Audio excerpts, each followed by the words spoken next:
I took that first year to really understand like where we were at.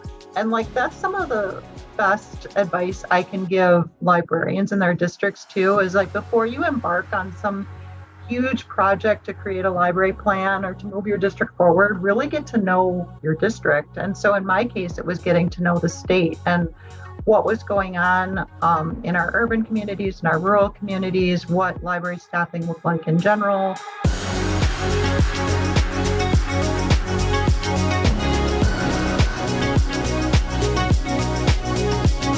Hello, friends, and welcome to Season 6 of the Future Ready Librarian podcast series, Leading from the Library. This is a podcast for all librarians wherever you are in your journey. It is filled with amazing guests, important topics, and engaging conversations that will inspire, engage, and support all of us as future-ready librarians. I am your host, Shannon McClintock Miller. I am the district teacher librarian at Van Meter Community School in Van Meter, Iowa, and I serve as the Future Ready Librarian spokesperson. I have the pleasure of working within my library and school community and also with others around the country and world through Future Ready Librarian events, conferences, consulting, writing, and more. I am honored to bring these voices and the work of others to our podcast and to all of you. Today, I am very excited to welcome my friend Monica to our podcast show. And recently, Leah, also from Future Ready Schools, and I caught up with Monica and heard all of the amazing things that was happening within the state of Wisconsin and within her role. And so we thought it would be great not only to highlight her on a podcast, but we're also excited that we're going to be highlighting the work that they're doing in Wisconsin in our May webinar too. So we'll start here though, Monica, and just get to know you a little bit, get our listeners excited about our webinar in May. And so let's just start by having you introduce yourself and talk about your role now, but also I think it's interesting too, your background and how you got here to this role. Great. Thank you so much, Shannon. It is great to be here and joining you today. So I currently work for the state of Wisconsin in our Department of Public Instruction. I have been in this role as the school library media education consultant since 2017. It was a huge adjustment for me as I came from being a library media specialist. I was in that role for about 12 years where I served middle school, high school, and elementary libraries and did some district level work as well. Prior to that, I got my start in education as a high school English teacher. So it's been an interesting journey and excited to be doing the work right now because I feel like all of the things I did led me to where I am today. Yeah, you guys it's just so interesting because the work that everyone is doing in Wisconsin, not only what we heard from you and we spoke, but now on the podcast in season 6 this season, we have had already 2 guests from Wisconsin. We have another librarian, and it just happened that it worked out that way. But it's really great to see all this work that you're doing within your role and how it's trickling down within the schools. And I think that is really what is inspiring and that others can do too, even if they're not at a state level. And so let's just start by talking about the work that you do within your role. And I think one of the most interesting things, at least for me, is how you're using like the framework from Future Ready, you're using the ISTE work and other things to bring that professional development to the librarian. So just kind of talk about that and the work that you're doing. Sure. So in the state of Wisconsin, we have a little over 400 school districts, 421. And my role as defined is to support all the school library media specialists. And in Wisconsin, we are fortunate enough to have a piece of legislation that requires districts to have a library media specialist. It also thankfully requires some diversity in our collection development. and also a library plan. And when I came to the agency, one of the instructions I was given was, we really want to lift up this library planning piece, because that can be connected to other things. Like, that can be a tool for moving our school libraries in a positive direction. And I was a little bit hesitant at first. I was kind of just thrown into this, the whole future ready librarian like framework was just kind of given to me and said, here's what you're going to work with. So, interestingly, I think I took that first year to really understand like where we were at. And like, that's some of the best advice I can give librarians in their districts too, is like, before you embark on some huge project to create a library plan or to move your district forward, really get to know your district. And so in my case, it was getting to know the state and what was going on in our urban communities and our rural communities, what library staffing looked like in general, kind of what all the rules were. And at the same time, learned as much as I could about the Future Ready Librarian framework, and had conversations with you. I had conversations with Mark Ray, like all these people like to influence my work and to help me learn. And then I just began moving that work forward in my second year. So that's really, go ahead. I was gonna say, I can jump into like what that looked like. Yeah, I would love that, because I think one of the things too that stood out to me when I was just like thinking about our conversation that we had before and also today is one statement that you make is not only just having a library plan, but how you make that so valuable. Like every school could have a library plan, or they could have the requirement to have, a teacher librarian within their school. But I think the big thing that you have done is to make sure that that librarian is embedded and that their work is aligned with what's happening within their district. Yeah, absolutely. It was definitely a shift in thinking, because you're right. Like, yes, there's a piece of legislation. And what happens is that if you're just checking a box, right, to say, this is done, I've done it, it's really not being effective, and it's not impacting your kids. And so with that mindset, the problem is that the library plan becomes a chore, and it becomes something that is almost in the way of making your library program great. And so part of what I wanted to do was shift the mindset and make it about the relationship building and make it about the process and the implementation. And really, we talked about it as having sort of a three-legged stool, right? So if you're going to do a library plan, you do have this piece of legislation in Wisconsin that says, we need a district library plan and it has to be approved by your school board. Like, that is there. That is a piece of legislation. But that's just a rule. The other pieces that are super important are, one, being able to align the work with what's going on in your district. Like, the library isn't a silo. It doesn't function well that way, right? So in order to benefit kids, you have to be part of the solutions for the district. So if the district is focusing on literacy, that's where your main push is. If your district is focusing on STEM, then maybe your makerspace is your project. If your district is focusing on mental health, maybe it's the social emotional learning. Like, all of those pieces have to be considered as part of your library plan, so that when you talk to administrators, because we know this is all about relationship building. So when you're talking about developing your plan and implementing your plan, you are speaking the language of your administrators, and you are helping solve the problems that they are seeing on their plates, right?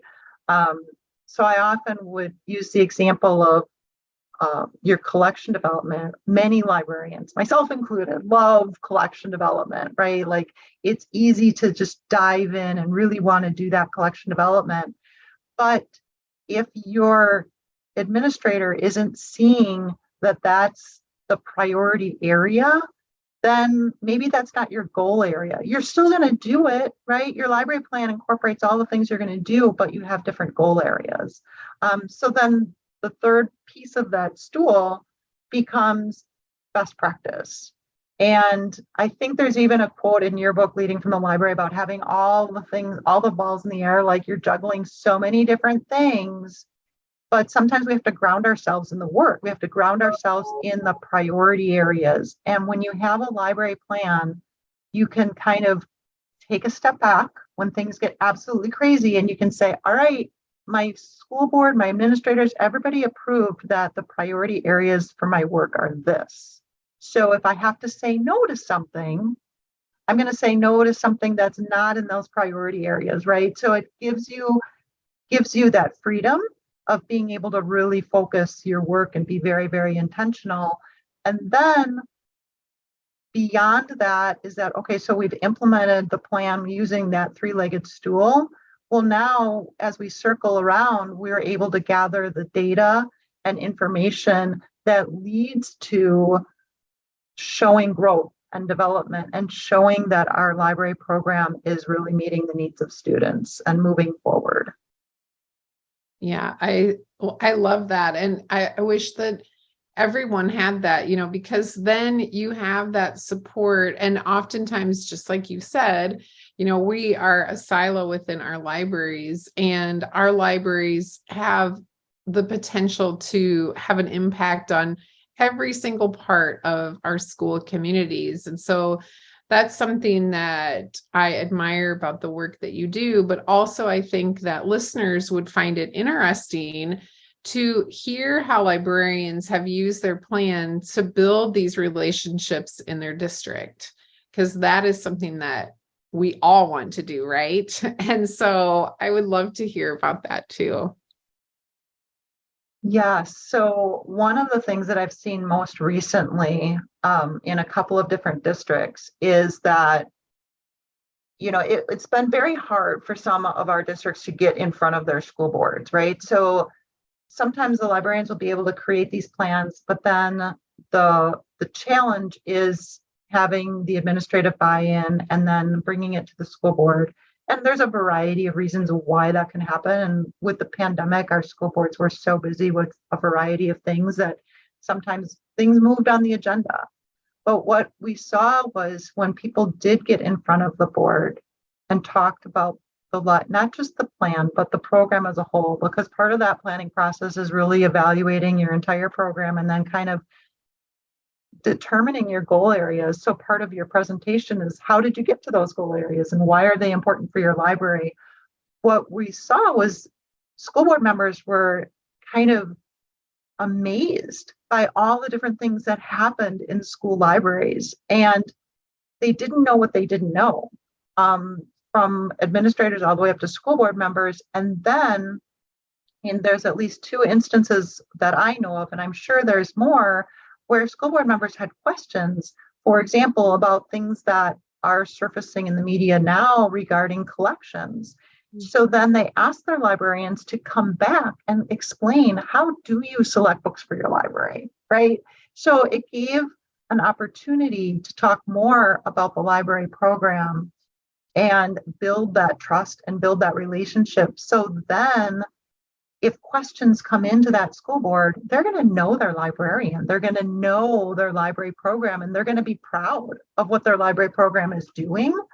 And that allows them to, I think, field these questions and direct the question into the correct policy and procedure, right? Rather than having a reaction of surprise and anxiety because they really don't know what's going on in their school libraries. Yeah, and even I think about the work that, I've done at my school in Van Meter, and just opening that door to conversations makes all the difference in the world, especially right now, as there has been so many things, not only what's happening around challenges or collections or the pandemic, but things that come up as, education changes or technology. STEM, all those things that we can do to be leaders. But if they don't know what we can do, then it's hard for them to include us in those plans as well. And I'm sure, like, talking about that there's been probably challenges too that you have faced in this work. I'm sure that some schools and librarians need more than others. And I think that's something really important, like how you get around those roadblocks and how to help our listeners, our librarians, to understand, how they can get around those too within their districts. Sure. Capacity in our profession is always a challenge, right? And sometimes people ask me why this is an advocacy tool, right? And it is an advocacy tool because you are able to share the things that you can do for students and for your district. But in order to get to that place, sometimes we've got to overcome the challenges of having the support that they need. So when I first started promoting this library planning process, it was, like I said before, it was my second year in the agency, and I visited and did workshops all over the state. I did like 15 workshops that year, right? Like trying to get people, and I tried to duplicate them like a beginning of the year and the end of the year so that we could track progress. And it wasn't a one and done professional learning. Like, what could we do to make this happen? And so my early innovators were all on board, right? They were going for it. They were really excited about this. And then I realized that was really a small percentage of my people out there, right? Like, how do I help more people? So that's where we worked to fund through LSTA funding, having the opportunity for our librarians to take an ISTU class. So we, over the course of 2 years, had 400 spots that we made very Wisconsin-centric. We worked with ISTE to create this online learning opportunity where the courses would be very Wisconsin-specific. We had participants that were in their work groups together with people in our state to help build networks. And then as a follow-up to the course, because that gave them the framework for the Future Ready Librarian, then we had networking groups set up after the course was over to help support each other in completing the library plans. So in other words, one of the realizations I had was I cannot support all these districts on my own, but I'm not going to have additional help in my agency. So how can I do that? So we built a team and we built leadership out in the field, and people were able to talk to each other. And then, of course, because this was happening over the pandemic, we had lots of our own challenges trying to help people on completely other topics, while at the same time we didn't want to lose the momentum of library planning. So about a year ago, we kind of reassessed, reevaluated where are we at with this process, and we realized we needed some more tools. And so we set out and had a work group start creating additional tools to help people that needed additional support for library planning. And those were just released actually about a month ago, where we got those new tools out there to kind of help, again, that next group of people that are working towards this process and haven't been able to have the capacity to do it. So we're trying to meet the challenges as they come along. It's never a perfect process, right? So we're always sort of problem solving and moving forward and seeing where the next need is and how we can meet that. That work is just, it's so important, but it's also so inspiring, because the difference that you've made, not only what people do within their districts, but across your state, is something that I hope all of our listeners get to not only hear this podcast, but having you on the webinar in May is going to be great, because I'm sure you're going to dig into that a little bit more and show us those things too. So I'm really excited about that. It's Absolutely awesome. So Monica, where can people find if they're looking for more information on the work that you're doing in Wisconsin? Where could they find that online? Yeah, great question. So there are, there is a main Wisconsin Department of Public Instruction website. So the URL for our school libraries is dpi.wi.gov/libraries/school-libraries.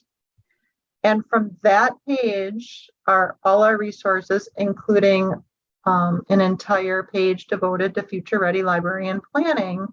And the links there will take you to where we have people networking with samples of plans. Some of the tools that I've mentioned as we've been talking today are there, some questions to help guide people. So a number of resources that are helping people move forward with this process of library planning. Great. And how can people find you online? Well, if you go to the website, you'll find my email address listed on the bottom and my phone number. That's one of the things that, I have made a priority since starting at DPI, is that I wanted to be accessible to my people out in the field. I didn't want it to be a one-way communication of me just reaching out with information, but also wanted feedback. So I make sure that my phone number and my email address are always posted, but my email is monica.treptow, TREPTOW @dpi.wi.gov. And I'm always happy to chat with anybody. Oh, you're so great. Thank you so much for joining me and sharing all of this information. And I can't wait to hear more in May. It will be so awesome. Thank you so much for having me. And this was great. Thank you.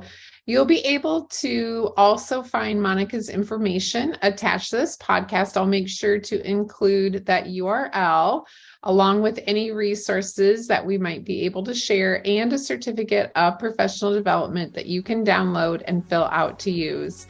As always, thank you to all of our listeners for joining us for this episode of the Future Ready Librarian podcast series, Leading from the Library. And a very special thank you to our sponsors, Follett. You make a difference in our libraries, schools, and within our lives, and that of our students every day. We appreciate everything you do. I hope you can take what you learned in today's podcast and put it to use within your practice as a future ready librarian. Until next time, friends, keep finding ways to lead within and from your library.